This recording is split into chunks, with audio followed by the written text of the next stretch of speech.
How Big Mac scored the best baseball card of 1981. Quick, what do Willie McCovey and Ted Williams have in common? Well, yes, obviously they're both Hall of Famers.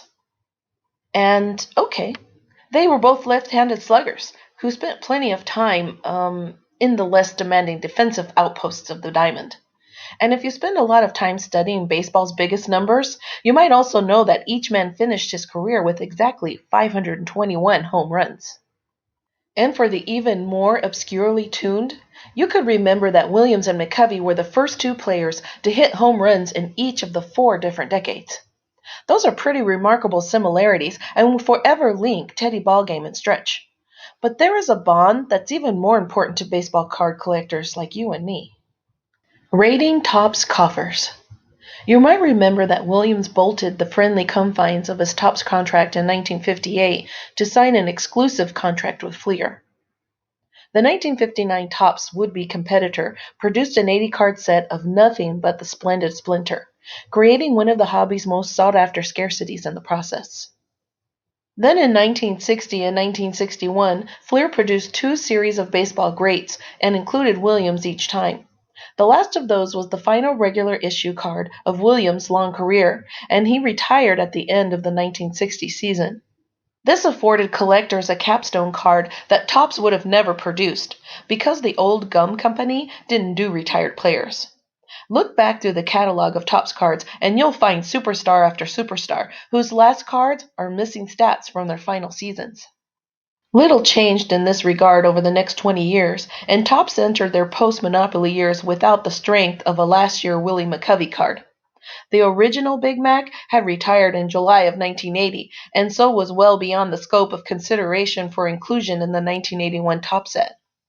But that was the year that both Donris and Flear entered the baseball card market, and both the new competitors were hungry to make up ground quickly on the big dog of the industry. Both companies made some mistakes in their rush to market, and you can see the consequences in the form of various card errors, shoddy card quality, especially in Donruss's case, and the fact that both manufacturers issued their cards with gum. Topps was quick to seize on that third misstep and went to court to reclaim their rights as the sole gum card provider for Major League Baseball. They won that battle handily, and Flear and Donruss had to resort to other vehicles to carry their pasteboards, namely team stickers and puzzle pieces, respectively. Missing superstars found.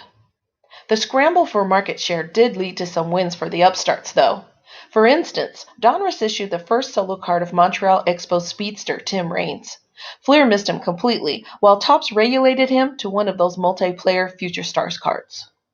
As for Flear, they picked up right where they left off in 1961 when it came to quasi-current player selection.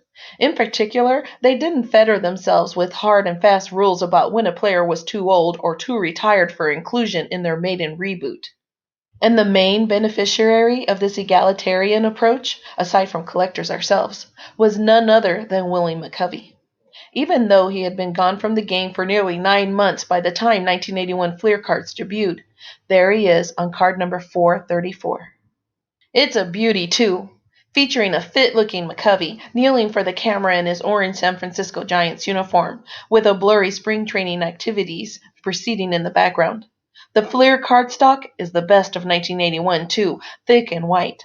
The perfect canvas for a simple design whose most prominent feature is a team named emblazoned baseball.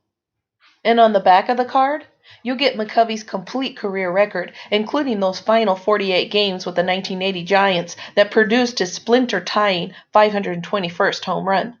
It's an awesome card of a Hall of Famer. In fact, you might even say it's the best baseball card issued in 1981.